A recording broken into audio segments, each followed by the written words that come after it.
I don't know where in the 5 days and 6 hours this conscious period that I recalled at that point occurred. You know, whether it was immediately after being hit by that energy, or whether it was immediately before being let off, or maybe some other point in between. You know, I speculate that you know, I'm pretty convinced now that there was a period of time during the 5 days in which I was conscious and experienced interactions with some of these beings, but I you know, don't have any details to report, just, you know, vague sorts of things. But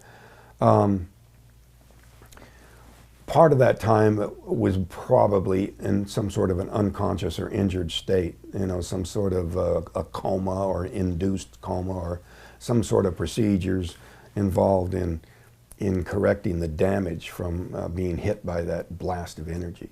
You know, at the time, all I could remember was this short period of time. That was the reason that I thought it was still the same night, because all I remembered was this short period of time. So, you know, that wouldn't take 5 days. You know, there was no reason to think there was anything other than the same day, just later on the same Wednesday. When I regained consciousness, I was in such pain that it would actually sort of knock me back out again, the pain, you know, to come to consciousness and be hit with this wall of pain. You know, you back off from that into unconsciousness. You know, it sort of like knocked me back out again. But I didn't know where I was. I didn't realize the danger and the fearful situation I was in at that point. But I knew something was terribly wrong with my body, especially my inability to get enough oxygen. This feeling of suffocation generated a panic in me that even through the haze of pain and semi-consciousness, you know, still added to this desperate feeling. And added to that was the feeling that I couldn't move, you know. I mean, I could move, but it was so difficult to move. It was like, you know, everything was heavy, like I was so extra weak or whatever. Later I wondered if the gravity in that craft was heavier than Earth gravity. That's still a possibility. A part of it may have just been hypoxia, you know, or a result of the injury. But for some reason I felt extremely weak. It could have been partly due to the efforts of these beings to keep me subdued, sedated in some way with the, you know, the kind of telepathic or mental control methods that they're supposed to have. For whatever reason, you know, it was hard to move, but when I tried, it was painful. It added to the pain. I was lying on my back. I was looking up at a light over me, and at first I said, you know, not realizing, you know, where I was or what had happened. Then I remembered approaching this object, you know, the amazing sight in the woods, but I thought that somehow I'd been hurt, because my last thought was retreat, run back to the truck. So I thought, you know, that maybe I'd been hurt running back to the truck, fallen, hit my head or something, that you know, run under a limb and hit my head on a tree. Something like that. You know, you're blind panic running away from something, you might turn around to look what might be chasing you and run smack into a tree. You know, those are the kinds of impressions that I had, that somehow I'd hurt myself and I was in a hospital. You know, I could tell I was on, probably on some kind of a raised surface. It may have been my hands were falling off the edge of the table, on the edge or something. The impression, you know, added to, because the ceiling and light above me were so close. I thought I was in a hospital. You know, it was an alarming situation to think that I had been, you know, hurt that seriously. You know, the pain was very great. It was excruciating. So I figured I had some pretty serious injury, but I felt I was probably safe in a hospital, that I was being taken care of. There was some sort of device across my chest. I had a lot of pain in my chest. So maybe this thing was some sort of treatment, or, you know, I didn't know. I couldn't see all that clearly. It was blurry and double vision. And I could hear the sounds of movement around me, and I just took this to be doctors, that things were being taken care of. I was on some sort of a raised table, a gurney operating table or something. And then when I looked in the direction of the movement sounds, you know, I could see blurry forms that I thought were doctors wearing surgical caps and masks, you know, with just an area across where the eyes would be that would be uncovered by that. But when I sharpened the focus in my eyes, I could see that was not the case, that I was looking into the face of this creature. And then I knew I was not in the hospital, and I was in very great danger. I felt that, you know, this was extremely life-threatening. And here this face was so close to me, another right behind him, that, you know, the fear gave me the strength to raise my arm and try to hit him away. But it was so weak, I could barely move my arm, and it wouldn't have killed a fly. It pushed the one that was standing close to me back, and he fell into the other one. But almost in the same motion, I was rolling away from him, and this object across my chest fell off. But my attention was riveted on them. They were immediately coming around the table towards me. I got on my feet and staggered back.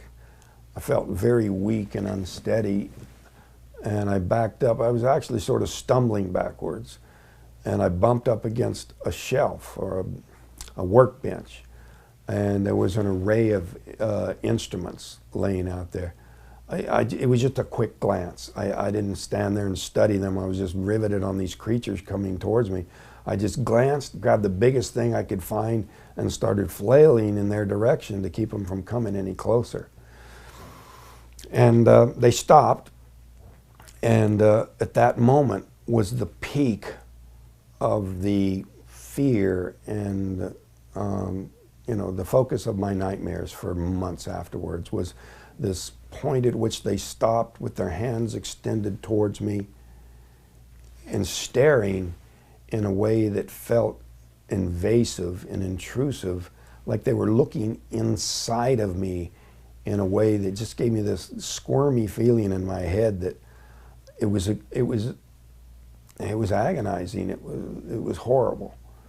For a long time, I thought it was just the countenance, just looking into their faces, and the threat that they were approaching. But, you know, I came to realize that it had to do with the stare, and the stare was them trying to reassert control. I think that, you know, somehow they were acting in unison, all of them, to try to combine their power to, you know, to calm me or keep me from, you know, doing them any harm, at least, you know, but to get me back under control, and it wasn't working. That was a traumatic moment, to, you know, the face-off with these creatures. But, you know, once it was apparent they weren't going to physically or even telepathically control me, they turned and left the room and went to the right. And I went out the passageway, afraid that they would return to that room with reinforcements or whatever. And so I went in the opposite direction that they had gone. Continually fearful that they were still pursuing me, but in a passageway that was very cramped, claustrophobic to the max because it was dimly lit, very small space, and I was struggling to breathe the whole time. Just adding and adding to the panic was this feeling of suffocation, this feeling I was about to pass out from lack of air. And were they behind me? Were they pursuing me? Or was around this tight curve that I couldn't see more than a few feet ahead, was I going to run into something worse? So, you know, all this compounding the fear, looking desperately for just a way to escape any way I could, you know, sort of a blind struggle to just open a door and get out of here, you know. Partly the feeling of being trapped, partly the feeling of suffocation, claustrophobia. And I'm not a claustrophobic person, although I enjoy the wide open spaces and the out of doors. You know, contrast my normal environment to this dimly lit, humid, cramped, dimly lit little space occupied by these bizarre beings. So, in my panic, I ran past one doorway, just more fearful of what was behind me than even, you know, just putting a little distance, little as it was, between me and them. It possibly could have even been an escape route, but, you know, I was out of control with fear. I came to a doorway, got a little better grip on, and looked in, and I saw doorways on the opposite side of this little round room in there. So I was thinking to cross over, open one of them doors, and perhaps escape. You know, in hindsight, checking out the reconstructing what the interior layout was, it wouldn't have possibly led to an outside, but that's what I was thinking at that point. When I moved into the room, I didn't move directly into the center of the room at first because I was fearful of the chair in the middle. It was a high back chair, and I was afraid there could be someone sitting in it. So when I moved to the side and could see that there was no one in it, then I moved towards the chair. And it was then that I realized that the closer I came to the center of the room, the more it appeared, the walls appeared to darken. The walls, the floor, the ceiling were darkened except for points of light. Now this looked to me much like, you know, the night sky out in the woods, where you see, you know, far more stars than you see in any city.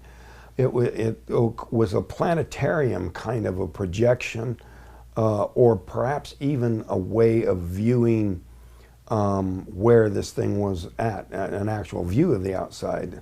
But whatever it was, you know, my main concern was open these doors. When I went to what I thought were doors, I'm not even certain they were doors, they probably were, but it was just a rectangle on the wall with a rather smooth surface. You know, the door was just level with the wall, but there was no doorknob, no button to push it.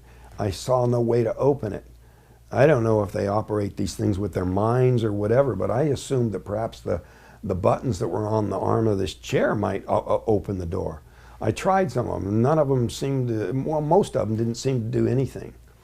There was some that seemed to move these lines, black lines on this screen.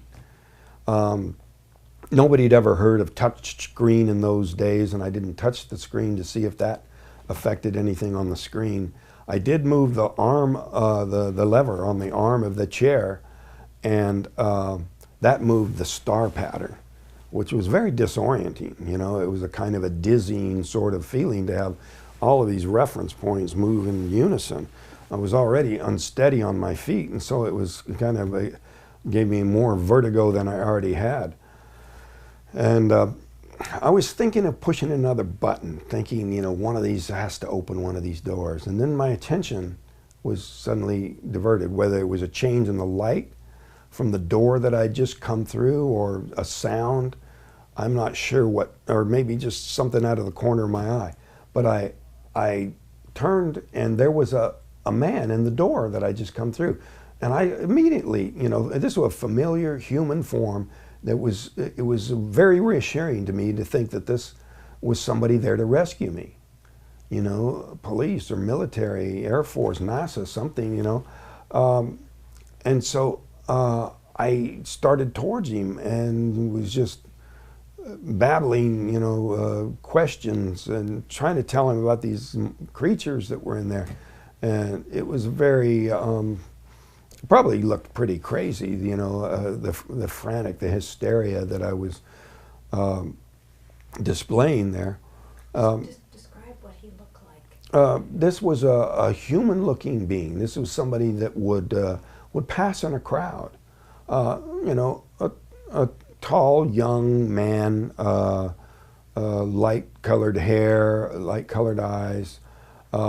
Something odd about the eyes. I wasn't really focused on that at that point because he had this glass helmet over his head.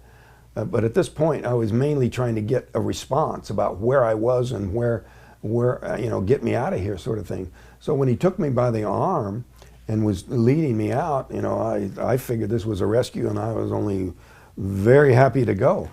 So we went through what I think was an airlock. This door closed and that door opened, and we went out, and the air was cooler and fresher and so much easier to breathe.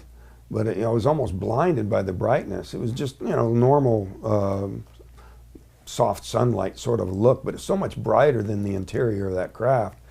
And but so much of a relief to be in a cooler, easier to breathe situation.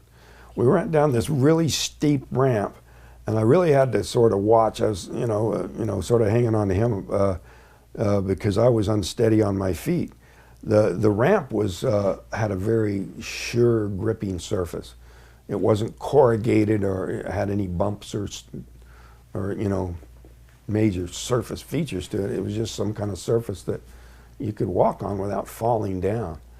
But I tried to look around just a little bit. I was mainly concerned about where he was taking me.